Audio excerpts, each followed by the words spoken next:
Hi all, this is Anjali and welcome to the channel. So today we are going to start with the Python basics. Like we are going to study what is your Python programming, and we are going to start from the very basics, like what are the essentials of the language which you must know before you start coding in this, right? So when you start coding in any language, first of all, you need to understand that why are you learning a language, right? So Python is a programming language. When we talk about this or any other programming language, we must be very clear about what do you mean by a program, right? Since you are studying a programming language, so you must be very clear with the word program. So program means a set of instructions, a set of steps which are used to solve a particular problem. So if I have to solve a problem, I'm going to give certain steps, right? Like whenever you have to go for a trip, you also ask like, what's the program? What's the program means? Like, where would we go? Are you going to go by taxi or you're going to go by bus? And then where would you stop? Where is the hotel? Where will you go for sightseeing? All that comes under program, right? So program means we have certain steps to accomplish a task. That is a program. Simple. Now in computers, basically it's all revolving around calculations. Like we have to take users input, we have to check some conditions, we have to do some calculations, and eventually we have to give the result. So any program specific to your computers and as well as day-to-day life consists of three parts. We get an input, we process it, and we get an output. So there would be some input, like if you have to go somewhere. So the somewhere thing, like what is the destination, will be the input, and then processing will be to find out the various modes of transport to reach to that place, comparing the pros and cons of each of the methods, like how much fare would be there, how much time will it take, and accordingly we will find the best method, and then we'll tell what is the best way to go there, and that's the output, right?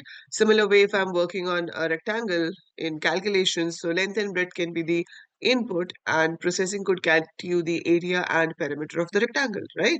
So whatever we have, if I have marks of a student as input, I can get output as a grade, like whether the student has got grade A plus, A, B, or C, whatever. So every program goes through these three steps, that is input, process, output. Fine. Like any other language, like you learn English, so you learn alphabets. When you learn Hindi, you learn the word mala of that, like ka, kha, ga, and all. Similar way, when you learn a programming language, you have a basic syntax, or you can say the basic grammar of the language you have to learn, right? So syntax is the grammar of the language, like how do we write the words, how do we write the sentences in programming to give instructions to the computer. So that is called syntax. And one more thing you have to remember before starting coding is that computer does not understand your programming language. Yes, your computer does not understand Python. Your computer does not understand C or C++ or any other coding language. Computer understands only machine language. So machine language is also called as binary language. So this is the language which your computer understands. So this high level language which we are using, be it Python, C++, Java, whatever, this needs to be translated to machine language before it could be processed by the computer. So if the computer has to process it, if it has to be executed, first it is converted to a binary language and then it is executed. And that thing is done by a translator, which could be a compiler or interpreter. In case of Python, we use an interpreter, right? So remember, Python language uses an interpreter for converting your Python program into machine language and then it is executed. Fine. Now, Python is the easiest language to learn. It has syntax which is very much similar to English. Like if I just have to print my name, so I'll write print and in double quotes, I'll write Anjali Luthra, quotes close, bracket close. Just this line. So I've written print. I start a round bracket. In double quotes, I write Anjali Luthra. I close the bracket. That is it. This is the instruction. If I execute it, it will print Anjali Luthra on the screen, right? So when we learn programming, we have this thing to learn the first program saying hello world program, right? So why do we start with that program? Because that shows you the basic minimum number of instructions you need to write to run a program. In Python, it's just this. Instead of Anjali Luthra, you can write hello world here. So it will print hello world. So basically you write print, you put a round bracket, you put the quotes, write whatever you want inside the quotes, it will be printed on the screen, right? So in Python, just one line is enough. But if you're doing the same thing in C, C++ or Java, it's not enough. You have to write at least 4 to 5 line code to just print hello world on the screen, or just print your name on the screen. So Python is much, much, much easier in comparison to other languages, right? Now, this is how we print something in Python, fine? Then second thing comes is data. You have to store data, you have to work on the data. If I'm saying I have to find area of a rectangle, so I need length and breadth somewhere. So where do we keep the data? So data is kept in variables. Where do we keep the data? In variables. So when I write L is equal to 50, so 50 is my value, that's my data, that will be stored in a variable named L. So this thing on the left hand side is said to be a variable. If I want to store breadth, I write B is equal to 10. I want to calculate area, so I will write L multiplied by B. It's that easy in Python.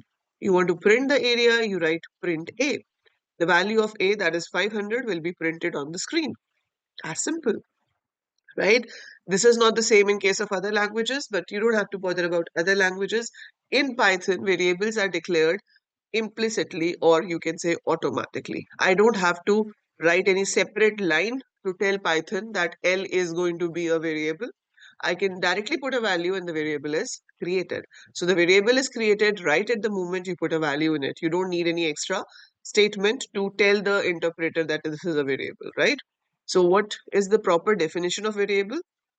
We can say a variable is a named memory location. So what is a variable? It's a named memory location used to store data. So basically our data is stored in RAM, random access memory. So it is going to be stored in RAM, which is your random access memory, and we don't know the memory location. We're going to refer it with the help of a name, right? So with the help of a name, you're going to refer it, and that name could be anything like this. So it's a named memory location used to store data. It can be modified anytime during the execution of the program. So it can be modified anytime during execution of the program. So this is the definition of variable. So I have L as 50, I can change it later in the code. So it can be modified. Variable means it can vary. So that's why it's variable. Now variables can be created automatically like this. And the thing which is same, like 50 is same. It's not going to change. 50 remains 50 only. So this thing is called constant, or technically we call it literal. So constant or literal means the thing which remains same. It does not change. That's constant or literal, right? Now, whatever variable you take, you have to follow some names, some rules for naming them. So I can give them a name. It could be L, it could be LEN, it could be length. So I can give whatever name I want, but I have to take care of certain rules when I have to name a variable. The other thing is the data type. What type of value is being stored in the variable that decides its data type. So data type is like what type of data you're storing. So what possible data types we have majorly used is integer. Integer means numbers without the fractional part. Number without the fractional part. So I don't have any point in this. Like I have 78 minus 23, but I will not have a decimal point in this, right? And it will not start with a 0. You cannot start an integer value with a 0. So we have float or real. So this is number with a fractional part. You must have a fractional part in it. So the dot is important, and obviously only one dot. So it can be 7.5, it could be minus 2.16, anything like that. Or even 8.0. So that will be a float. Simple 8 is an integer. 8.0 is a float, right?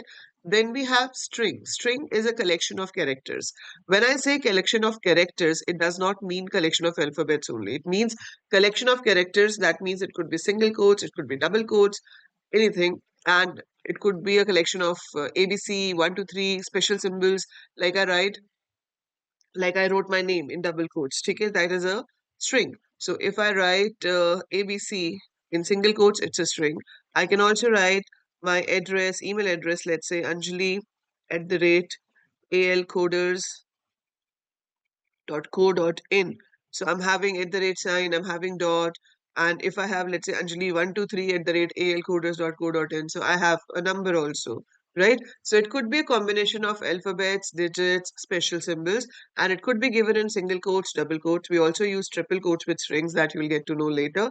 Fine. So we have integer, float, string. These are the major data types you have. Other than that, you can take Boolean values, which has only two possible values, true or false. So Python is case sensitive language, means the small and capital case of words matter a lot. So usually we write small letters in Python for the coding, but this true false value has T capital in true, F capital in false. So these are also keywords. So true is a keyword, false is a keyword, and T is capital in false F is capital. Now, what is this keyword thing? So I'll tell you what do we mean by keyword, but before that, let's finish this topic. So we did data types. And the other thing related to variables I was telling you was the rules which you have to take care of while naming the variable. So the rules which you have to take care of while naming the variable are you have to you have to have only alphabets and digits and underscore in the name, right? Other than that, we cannot have any special symbol, any space. So rules for naming a variable in Python. So rules for naming a variable in Python is only alphabets, digits, and underscore. That's a special symbol that can be used. Underscore can be used. And out of this also, the first letter cannot be a digit. So digit can't be at the first place. That means a variable name cannot start with a digit, but there can be digits afterwards. No space, no special symbol can be used. No space, no special symbol can be used in a variable name.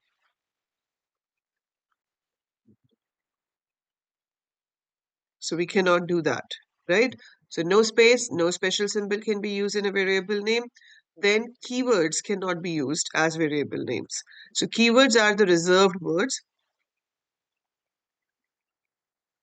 and it's case sensitive. If you have declared a variable in capital, throughout the code you have to use in capital. It's not possible that I write num is equal to 10 and when I'm printing, I write num. So that's wrong because you declared num with an n capital, but when you're printing, you're writing it all small, it would say that num variable is not defined because it identifies only a num variable with n capital.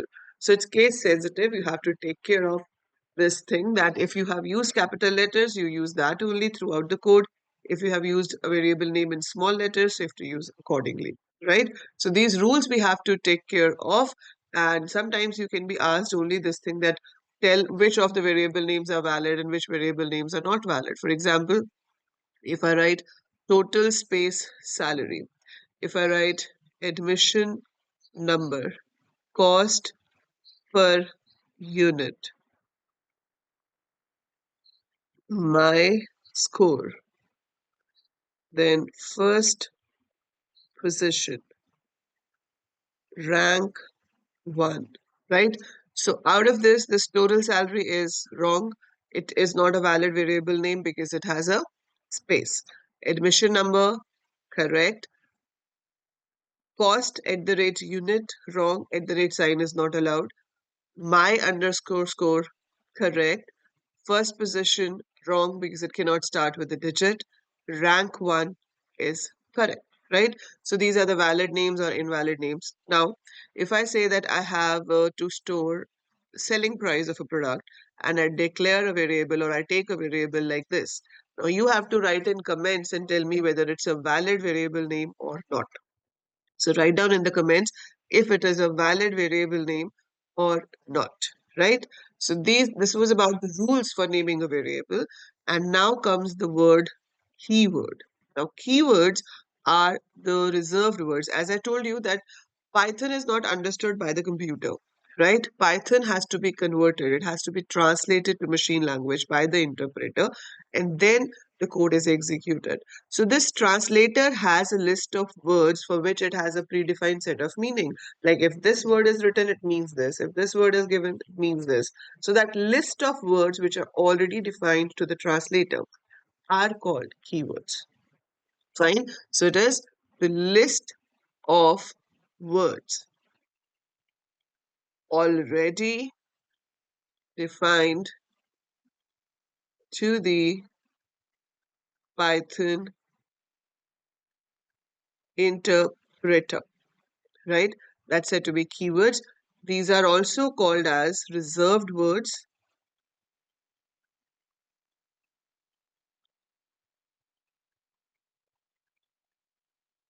since can't be used for any other purpose. Example of keywords are like if, else, for, while, we did that, true, false, etc. Right? And now if I want to have a variable, let's say I write for is equal to 25. You won't believe, but this is correct. I can have it. Why? Because Python is case sensitive. If f would have been small and I write this, this is wrong. It's not possible because I cannot use keyword as a variable name, right? And all these things together, keywords, literals, variables, all together are called token in a programming language. A token means any small identifiable unit. So if you have something which could be identified separately, that is said to be a token. So we call it a token. So be it a keyword, be it variable, be it a constant value, you can call it a token. So any smallest identifiable unit in the code is called token. Now to use Python, you need to install Python. And for installing, it's very simple. Python is an open source software, right?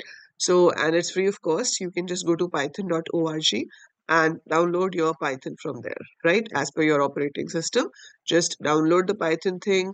Then once it's downloaded, install it. Just keep clicking next, next, next. Your Python will be installed.